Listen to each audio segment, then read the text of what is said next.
सैयद जवाद साहब, जरा मुझे आप ये बता दीजिए कि देश का संविधान सर्वोपरि है, चाहे किसी भी पार्टी ने किसी भी एजेंडे के साथ, उनके पास नंबर गेम है। उन्होंने एक राष्ट्रगीत को कहा कि भाई 6 छंद गाइए, अब बन गया है वो कानून। हम इसी देश में रहते हैं, इसी देश के नागरिक हैं, उसे मानना हमारा कर्तव्य है। जी पिनाज, बहुत बहुत शुक्रगुजार हूं। सभी को मेरा इंकलाब जिंदाबाद, देश का संविधान जिंदाबाद। देखिए 1925 में एक संगठन बना था, राष्ट्रीय स्वयंसेवक संघ। राष्ट्र का नाम लेकर के स्वयं की सेवा करने का नाम है राष्ट्रीय स्वयंसेवक संघ।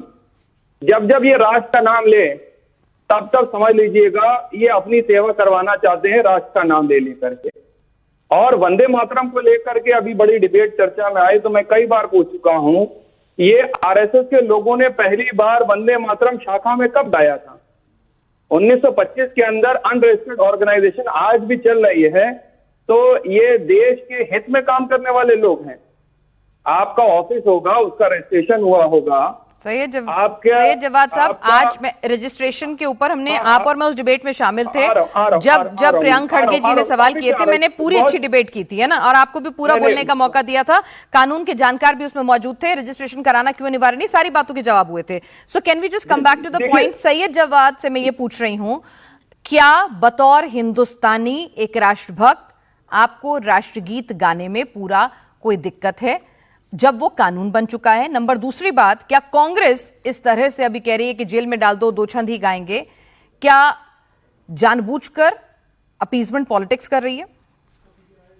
मैम देखिए क्या है, बड़ी समस्या है। एक लोग जो है वो देशभक्ति का सर्टिफिकेट इस बुनियाद पे देंगे कि आप उनकी आइडियोलॉजी से मेल खाते हैं नहीं खाते हैं, आप वंदे मातरम पढ़ते हैं नहीं पढ़ते हैं, वंदे मातरम का सम्मान करते हैं नहीं करते हैं। दूसरे लोग जो हैं वो सेक्युलरिज्म का जो सर्टिफिकेट देते हैं। ये दोनों ही लोग देश को ठगने का काम कर रहे हैं। मैं इस आधार पे कह रहा हूं, वंदे मातरम का सम्मान सभी लोग करते हैं, लेकिन आप मजबूर नहीं कर सकते। और कोई भी कानून अगर आप इस देश के अंदर लेकर के आएंगे और मेरे फंडामेंटल राइट से वो टकराएगा, तो ऐसे कानूनों का क्या करना चाहिए आप बताइए।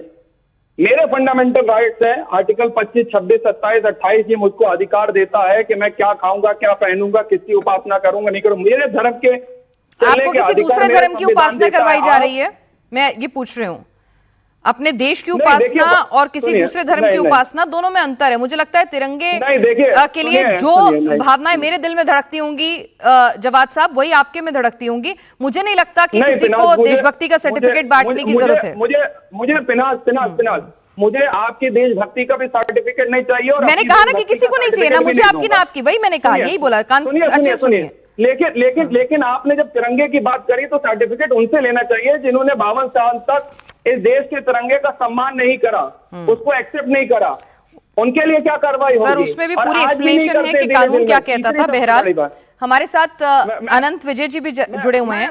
आपने मुझे अभी तक नहीं बताया कि पूरा राष्ट्रगीत गाने से आपको कोई दिक्कत, कांग्रेस क्या कर रही है, इस पर आपकी क्या सोच, आप बताना चाहेंगे? जी हाँ जी देखिए, हम राष्ट्र गीत जो गाते हैं उनका सम्मान करते हैं, लेकिन आप हमको मजबूर नहीं कर सकते कि आप पूरा राष्ट्र गीत गाइए। हम राष्ट्रगान गाते हैं। अच्छा सुनिए, अब एक मिनट, इसको मैं थोड़ा इसको सवाल को बदल देती हूँ। अगर राष्ट्रगीत कहता है कि भाई कानून 6 छंद बजने चाहिए, वहां पर आप उसके सम्मान में खड़े होंगे, आप गाएंगे नहीं, ठीक है, किसी को कंठस्थ तो जरूरी भी नहीं है, खड़े रहेंगे उसके सम्मान में, खड़े रहेंगे उसके सम्मान में। हम सम्मान करेंगे, हाँ हम खड़े भी हो जाएंगे, लेकिन हम गाएंगे। और आपको कोई आपत्ति भी नहीं होगी अगर 6 छंद बजेंगे तो? भाई राष्ट्रगीत है, ठीक है, सम्मान हम गाएंगे नहीं, लेकिन खड़े रहेंगे। मैंने यही कहा ना आपसे, आपको कोई दिक्कत नहीं है। मेरे सुनिए, कोई भी कानून अगर मेरे फंडामेंटल राइट से टकराएगा, अरे आपसे गवाह नहीं रहे, सम्मान में खड़े होने के लिए कह रहे हैं सर। ये बता दीजिए मुझे कि वंदे मातरम के 6 छंद बजेंगे तो आप खड़े होंगे कि नहीं? के ऊपर अगर कोई आप संख्या बल के आधार पर कोई भी कानून बना लेंगे, लेकिन अगर वो कानून मेरे फंडामेंटल राइट से टकराएगा, मेरे फंडामेंटल राइट को वायलेट करेगा, तो मैं ऐसे कानून को नहीं मानूंगा।